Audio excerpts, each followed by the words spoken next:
Hello mga ka-farmlat! Magandang kaliwagan po. Ako po si Princess Gillian Esparmado. Nagpa-practice po ako ng vlog. Ayan mga ka-farmlat, ang mura po nito. 7.3 hectares sa halagang 2 million lang po. Tabing creek po ito, nyugan, sagana sa tubig. Halos ang boundary po nito ay itong malinis na creek na to at may mga creek din po yan sa loob. Nakaka-harvest po yun ng more or less 7,000 po ng nyog. 2 kilometers po ang layo sa highway at 400 meters naman po ang layo sa Cemetery Barangay Road. 10 to 15 minutes ang layo sa bayan. Ang location po nito ay Calauag, Quezon, pero ngayon sakop na siya ng Santa Elena, Camarines Norte. Na kung saan mga ka-farmlat, may layo po ito na halos 6.5 hours drive lang po from Manila. Kung pupunta po sa town proper ng Calauag, Quezon, 30 minutes drive, at kung sa town proper naman ng Santa Elena, mga 10 to 15 minutes drive naman po. So ayun mga ka-farmlat, intro muna po tayo. Sa lahat po ng bago pa lang sa ating YouTube channel, please subscribe, Jeffrey Palmado Farmlat. And yan po ang aking Facebook account, FB page, and WhatsApp and Viber. So ayun mga ka-farmlat, subscribe na po para updated kayo sa mga bago nating upload. Ayan. Hello mga ka-farmlat, ayan today, July 25, ayan, morning po. Ayan, nasa tripping po tayo. So may sinasamahan po tayong locator na nag-alok sa atin ng 7 hectares at kaya ko po bibisitahin napakamura, 2 million lamang po, at ito po ay matured Cloa title. Ayan, 7.3 hectares na kung saan marami daw po itong nyog. Ayan, so ayan, ang kagandahan po mga ka-farmlat nitong property na to, wala po tayong dinadaan ng rough road, puro cemented barangay road po yung dinadaanan natin na may layo pong 2 kilometers from National Highway.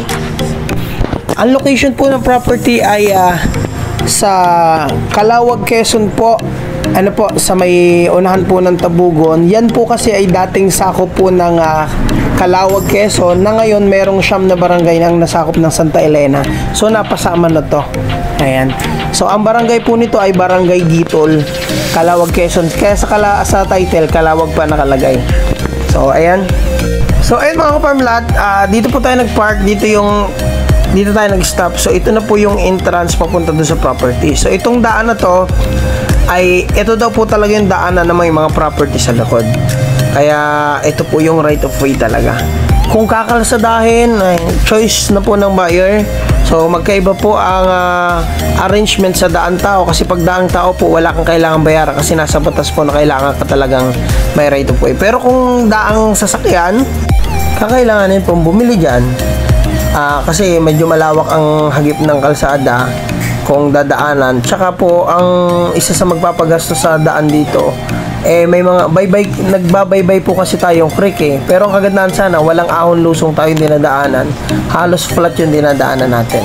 Itong dinadaanan natin ito, connected to sa property. Ito yung linderos, pero wala pa tayo sa may property. Malinis po yan, running water, at halos parang virgin forest pa yung, kumbaga, napakalinis pa ng tubig. So itong bahay po ito yung Karatig property. Ano po? So ang distance po nito is 100 meters dun sa property. May kuryente po sila. So kaya ang estimated po ng distance ng Cemented Barangay Road, nandun po yung source ng kuryente, ay nasa 400 meters po kung maglilinya kayo ng kuryente. So ayun mga ka-farmlat, nandito na tayo sa mismong property. So ito na yung linderos ng property. Ito yung tabing creek. Mahaba po yan. Siguro po mga 300 to 400 meters yung frontage dito sa creek na to. Ano po? Yan po ay batuhan na may buha-buhangin mga ka-farmlat. Ayan, dito po tayo dumaan sa may creek. So ito na po yung property. Ayan. Pupuntahan po natin. Dito po ang daan nito. 7 hectares po. Napakamura. So, dahil galing po tayong creek, syempre, pahon tayo po. So, pahon po yan ang bahagya. Kaya sa mga senior citizen, hindi na po recommended ang property. Saan po ang mohon, kuya? Kung magpipilit po, pwede naman lalagyan lang ng tulay po yan. I mean, hawakan. Ano po, para hindi madulas. So, para mapag-ingatan po natin mga buyer. So, ito po yung start ng property. Yan, tinitingnan natin yung muhon. Yun. Ayan po ang muhon. Yun. So, tabing creek nga.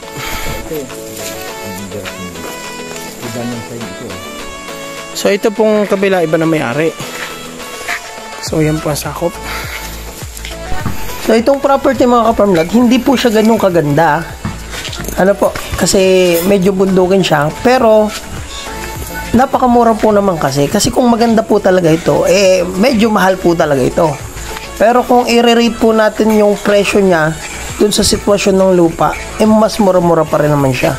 Kasi mas marami po ng mga 400 meters ang layo sa cemented road.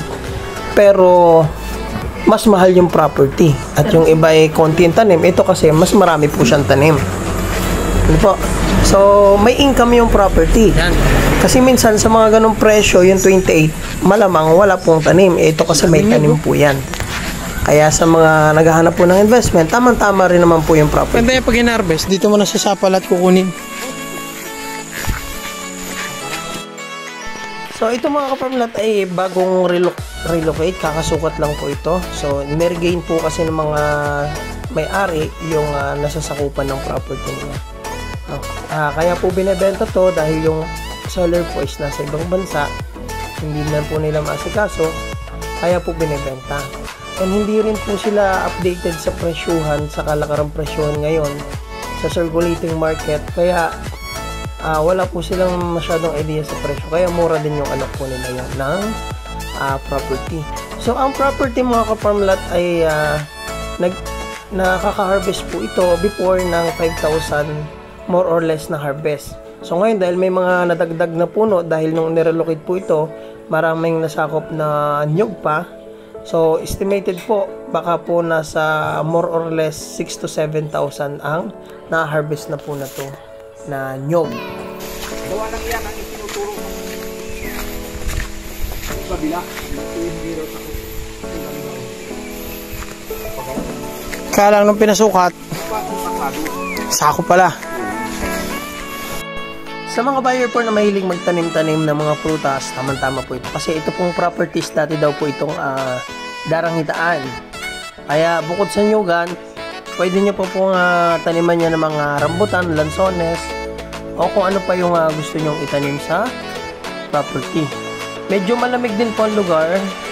Pwede rin po kayong magtanim dyan ng lapnisan, yung mahal na puno, yung pinakamahal na puno. Ayan. Ayan, ito pong lupang ito mga ka-farmlat ay sakahin siya. Dahil ang lupa niya ay hilly. Ayan. So, ang kagandahan nito, kung mahilig kayo magtanim ng mga hardwood. Saka ayan po, lupang may produkto po ito. Kasi puno po ng nyog. Ayan. Nasagana po sa tubig.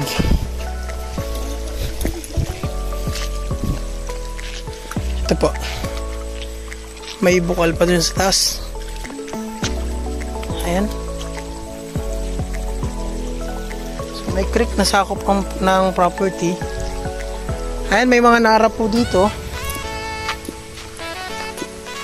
Ang pagkalupa po dito mga ka-farmlat ay buha-buhangin po siya. Para siyang bagasbas. Kaya makikita nyo yung sapa. Buhanginan siya. Yung sapa niya. Ayan, ayan po, nara po yan. Naragatik. Naragatik.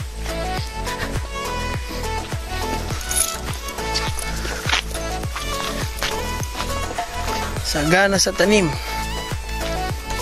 May tanim na mangga. So tara, silipin pa po natin kung ano pang tanim na meron dito. Sa taas.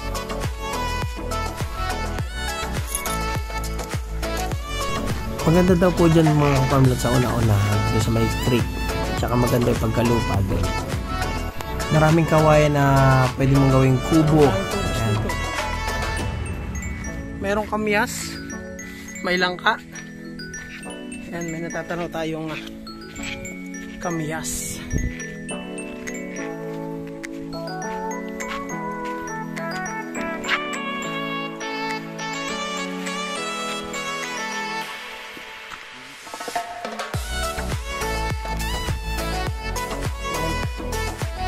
Ito po yung kamyas. Ito po yung mangga tsaka yung langka.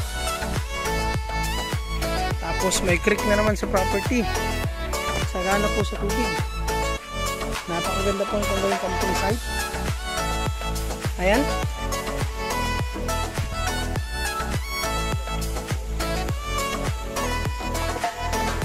Sabay, kahit dito ka na maligo, hindi na sa baba. Ganda. Hindi pa yan tutuyo. May bukal dyan. Linis po, oh. Pwede wari ko inuman yan.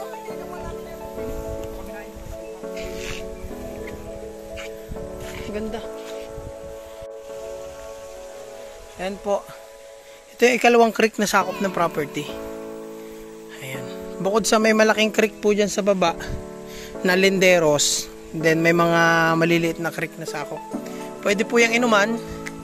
Ayan, may mga mangga. Rambutan. Mangga, may kamyas, mayroon po langka. Ito po ay nara. Ito po yung bulak naman, yung ginagawang unan. Ayan. Ayan po, langka pa rin. Ayan, langka, saging. Ayan, so kung gusto nyo magawa ng kubo, ang dami pong kawayan, no? 1, 2, 3, 4. 4 po na punong malalaki yan. So, kanina pa po tayo nag-iikot. Puro po talaga nyug. Ayan, puro nyug po nakikita natin. So maganda rin dito mag livestock mga ka-farm lot. Yun nga lang, medyo bundukin lang siya. Pero panalo po kasi sagana sa tubig. Ayan po yung creek sa baba, yung main. Ayan, pabundok po siya. Ayan, pataas. Overlooking waray ko yan.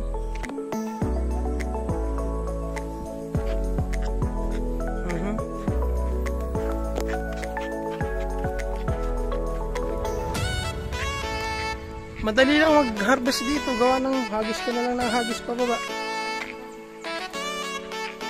Oh, madaling harvestan yan. Oh, may langka pa po doon.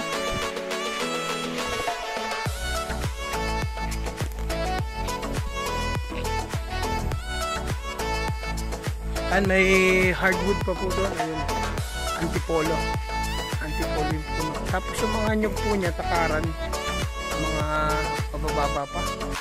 Maraming kainyo po papakikilabangan. Ayan. So ito mga ka-farm lot, yung ikatlong creek sa loob ng property. Ayan, maliit lang po yan. Ayun, galing dun.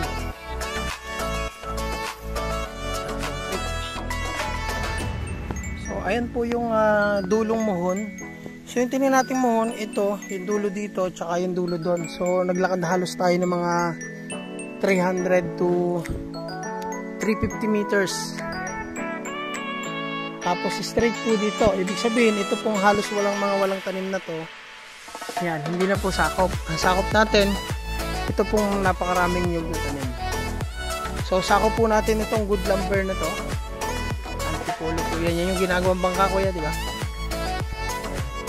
So yan mga ka-farm lot, hanggang dito na lang yung video natin sa mga nagnanais po ng property ito.